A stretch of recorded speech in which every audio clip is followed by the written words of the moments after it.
तो lookism season 2 के episode number 34 में आप सबका स्वागत है। तो इस वीडियो में मैं लुकिज्म मानवा का चैप्टर नंबर 62 पूरा एक्सप्लेन करूंगा। तो अगर आपने इससे पहले के एपिसोड्स को नहीं देखा है तो उन वीडियो की लिंक मैंने डिस्क्रिप्शन में दे दी है।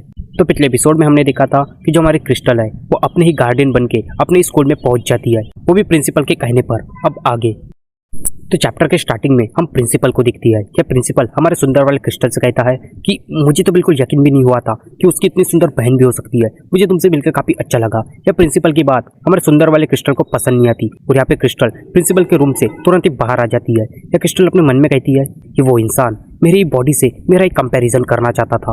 या क्रिस्टल जैसे उस रूम से बाहर आती है कि सारे लोग बस उसकी तारीफ ही किए जाते हैं। या सारे लोग क्रिस्टल को देख के कहती है वो लड़की देखो वो कितनी ज्यादा सुंदर है, ये तो सच में काफी ज्यादा हॉट है। यहाँ पे हम देखते कि उन्हीं भीड़ के बीच में विंजिन की गर्लफ्रेंड भी होती है। वो यहाँ क्रिस्टल की तरफ दिखती है और अपने मन में कहती है कि ये लड़की सच में काफी ज्यादा सुंदर है, क्या ये यहीं पे पढ़ती है। यहाँ पे हम देखते कि उसके साइड में खुद विंजिन भी होता है। या विंजिन क्रिस्टल की तरफ देखते ही उसके तरफ लट्टू हो जाता है और अपने मन में कहता है कि मैंने अपनी जिंदगी में इससे सुंदर लड़की कभी नहीं देखा। फिर हम देखते कि वहाँ पे कुछ वो एवरेज लड़कियां भी थी जो हमारी मोटी वाली क्रिस्टल का मजाक उड़ाया करती थी। यहाँ पे वो भी क्रिस्टल की बहन की तरफ देख के, मतलब क्रिस्टल की ही तरफ देख के काफी ज्यादा हैरान हो जाती है। अपने मन में कहती है क्या ये सच में उसकी बहन है, ये सच में काफी ज्यादा सुंदर है। यह सारी वो एवरेज लड़कियां आपस में बात करती है और कहती है कि हम देख रहे हैं जो क्रिस्टल है वो काफी दिनों से स्कूल पे नहीं आ रही, लगता है हम सब मुसीबत में पड़ने वाली है। और ये सारी लड़कियां ये सारी बातें यूई के तरफ देख के कह रही थी। या यूई को ये बात बिल्कुल भी पसंद नहीं आती और या यूई एकदम गुस्से में कहती है अगर तुम सब ये बातें मुझे क्यों बता रही हो, जैसे मैं ही अकेले उसे परेशान करती थी। या यूई अपने मन में कहती है ये काफी अलग ही ड्रामा चल रहा है, लेकिन इन सब की बातें हमारा जैक भी सुन लेता है। यहाँ पे जैक यूई से कहता है हे यूई वो लड़की न्यू आई है, अगर तुम उसे परेशान क्यों करती हो, तुम्हें ऐसा बिल्कुल भी नहीं करना चाहिए, लगता है यूई तुम बिल्कुल भी नहीं बदली। या जैक की बात सुनते ही यूई काफी ज्यादा हैरान हो जाती है और अपने मन में कहती है क्या जैक तुम काफी गलत सोच रहे हो। या यूई जैक को समझाने की कोशिश करती है और कहती है कि जैक मैं ऐसा कर ही नहीं सकती, तुम्हें कोई गलत फहमी हुई है। यहाँ पे हम देखते कि 3 लड़के भी यूई की साइड लेते हैं और जैक को समझाने की कोशिश करती है और कहती है कि हाँ जैक यूई ऐसा कर ही नहीं सकती। लेकिन जो जैक है उसे उन 3 लड़कों की चापलों से समझ में आ जाती है। या जैक उन 3 लड़कों की तरफ काफी गुस्से से देखता है और कहता है क्या तुम सब एक लड़की के लिए मुझसे उलझना चाहते हो, तो आ जाओ, मैं तुम्हारी ऐसी हालत करूंगा कि तुम्हें खाना भी स्ट्रॉ से खाना पड़ेगा। या जैक का गुस्सा देख के उन 3 लड़कों की फट जाती है। तभी यूई उन 3 लड़कों को समझाती है और कहती है हे तुम तीनों एकदम चुप हो जाओ। लेकिन तभी हम देखते कि वहाँ पे जैक के पास मीरा आ जाती है। या मीरा जैक से कहती है हे जैक क्या तुम यहाँ पे फिर से लड़ाई कर रहे हो। तभी जैक या मीरा से कहता है नहीं मीरा, शायद तुम्हें कोई गलत फहमी हुई है, मैं तो बस ऐसे ही। फिर उसके बाद जो क्रिस्टल है वो यहाँ पे यूसुफ के रूम में आ जाती है और इन सारे स्टूडेंट से कहती है कि देखो मैं क्रिस्टल की बहन हूँ और मेरे ख्याल से तुम्हें क्रिस्टल को परेशान नहीं करना चाहिए। यहाँ पे हमारे सुंदर वाले क्रिस्टल को देख के सारे स्टूडेंट काफी ज्यादा हैरान हो जाती है, खासकर हमारा डैनियल और हान्यूल। या हान्यूल अपने मन में कहती है कि ये तो वही लड़की है जो पिछले रात मोटे वाली यूसुफ के साथ थी, शायद ये उसके काफी ज्यादा क्लोज है। और यहाँ पे जो हमारा डैनियल है वो यहाँ अपने मन में कहता है अरे ये तो वही सुंदर लड़की है जो हर रात मेरे स्टोर में आती है। तो जो क्रिस्टल है उसका रात को स्टोर में आने का कारण हम सबको पता चल चुका है कि उसका कारण ये है कि जो क्रिस्टल है वो बस रात को ही अपने फादर के बिजनेस मीटिंग को हैंडल करती है, जिसके कारण से वो सिर्फ रात में ही हमारे डैनियल के स्टोर में जा पाती है। यहाँ पे हम देखते हैं कि जो क्रिस्टल है उसने सारे स्टूडेंट के लिए बर्गर लाया था। या क्रिस्टल उन्हें सारे बर्गर देती है और कहती है कि तुम सबको अभी अपना शायद खाना इंजॉय करना चाहिए। लेकिन हम देखते हैं क्रिस्टल की नजर हमारे हान्यूल पे जाती है। या क्रिस्टल अपने मन में कहती है कि जो लड़की है ये शायद उस मोटे लड़के की काफी ज्यादा क्लोज है, लेकिन ये मेरे लिए बस मुसीबत का काम कर रही है, क्या ये सच में उसकी इतनी ज्यादा क्लोज है। या क्रिस्टल की बातों से समझ में आ रहा है कि जो क्रिस्टल है उसे हमारे मोटे वाले यूसुफ के ऊपर कहीं ना कहीं क्रश आ चुका है। लेकिन यहाँ पे हम देखते कि जो हान्यूल है वो यहाँ पे क्रिस्टल की तरफ देख के यही बातों को अपने मन में सोच रही थी। ये हान्यूल अपने मन में सोचती है ये वही लड़की है जो मोटे वाली पिगी के साथ मुझे उस रात नजर आई थी, शायद जो पिगी है उसकी इसके साथ काफी अच्छी बनती है, ये उसके शायद काफी ज्यादा क्लोज फ्रेंड है। तभी हम देखते कि जो हमारे क्रिस्टल है उसकी नजर यूई की तरफ भी जाती है। ये क्रिस्टल अपने मन में कहती है कि यूई सच में काफी ज्यादा बुरी है, मैं यूई को जैसा समझती थी यूई बिल्कुल भी वैसी नहीं है। ये यूई अपने मन में कहती है क्या ये सच में उसकी बहन है, मुझे तो यकीन नहीं हो रहा, इसमें और उसमें जमीन आसमान का फर्क है। मुझे सारे लड़के भी बस यही बात कर रहे थे, क्या ये सच में उसकी बहन है, इसमें और उसमें तो सच में जमीन आसमान का फर्क है। तभी हम देखते कि यूई के पीछे वहाँ कुछ लड़के मौजूद थे, वही लड़के जो यूई की साइड लिया करते थे। जब वो लड़के आपस में बात करती है और कहती है कि जो क्रिस्टल है उसे कुछ लोग काफी ज्यादा परेशान करते थे। ये यूई कहती है अरे हाँ लेकिन वो लोग कौन थे। तभी वो तीनों लड़के कहती है अरे यूई अब इतनी भी भोली मत बनो, हमें पता है वो तुम ही थी। तभी दूसरा लड़का कहता है हाँ यूई तुम्हें उस लड़की को इतना परेशान नहीं करना था। तभी तीसरा लड़का भी उसकी बातों से सहमत हो जाता है और कहता है अरे हाँ यूई तुम ही तो थी उसे परेशान करने वाली। या यूई उन तीनों लड़कों के ऊपर काफी ज्यादा गुस्सा हो जाती है क्योंकि ये तीन लड़के अभी कुछ टाइम पहले ही यहाँ पे यूई की साइड लिया करते थे। तभी यूई इन सबसे कहती है तुम साले सब आस्तीन के साफ हो। तभी हम देखते कि वहाँ पे ये युंडे है वो या क्रिस्टल के पास आता है और उससे कहता है देखो तुम्हें टेंशन लेने की कोई जरूरत नहीं, अब तुमने कह दिया है ना अब बस क्रिस्टल को कोई परेशान नहीं करेगा।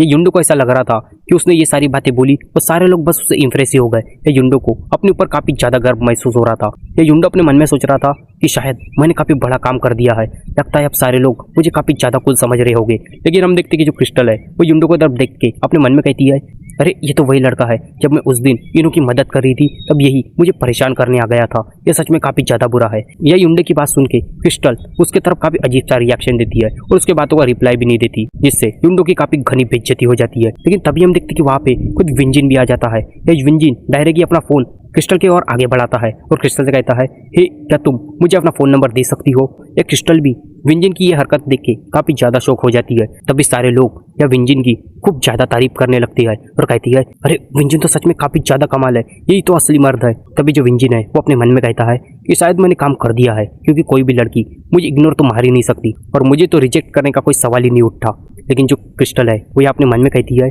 अरे ये भी तो वही लड़का है जो उस दिन इनको काफी ज्यादा परेशान कर रहा था और उसने कहा था कि मैं कभी कभी बदसूरत लड़कियों के ऊपर भी हाथ उठा देता हूँ। ये लड़का सच में काफी ज्यादा बुरा है क्योंकि ये लड़का लड़कियों को उनकी शक्ल से जज करता है।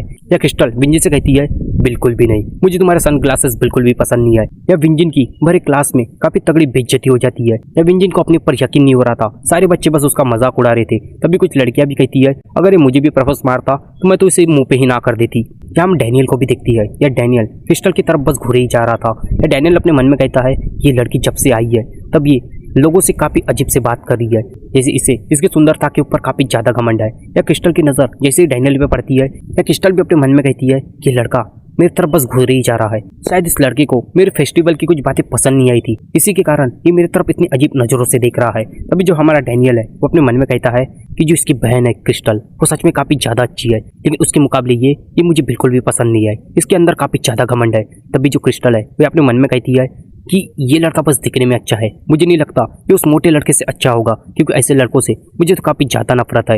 यहाँ पे क्रिस्टल और डैनियल दोनों ही अपने रियल वाली बॉडी की तारीफ किए जा रहे थे। यहाँ पे हम देखते कि इन दोनों के बीच में काफी जबरदस्त आई कांटेक्ट होता है और दोनों एक दूसरे की तरफ बस घूरे ही जा रहे थे। उसके बाद सीन शिफ्ट हो जाता है। यहाँ पे हम हमारे मोटे वाले युनसुक को देखते हैं। हमारा मोटा वाले युनसुक जिसने इनो के बच्चों के लिए खाना लाया था। यह युनसुक इनो उन सारे बच्चों से कहता है कि ये लो खाना, लगता है तुम्हें मेरा खाना काफी ज्यादा पसंद आ रहा है। तभी वहाँ के कुछ लोग ये युनसुक से कहती है अरे वैसे कोई बात नहीं, ये तो तुम्हारा लाया हुआ खाना गिरा देती है, लेकिन जब से इसे बच्चे हुए हैं और जिसने जब से अपना वेट गेन कर लिया है तब काफी सारे लोग इसे पालना चाहते हैं। तभी युनसुक इनो के बच्चों से कहता है लगता है तुम्हें भूख लगी है, शायद तुम्हें खाना खाना काफी पसंद है, ये लो तुम ये भी खा लो।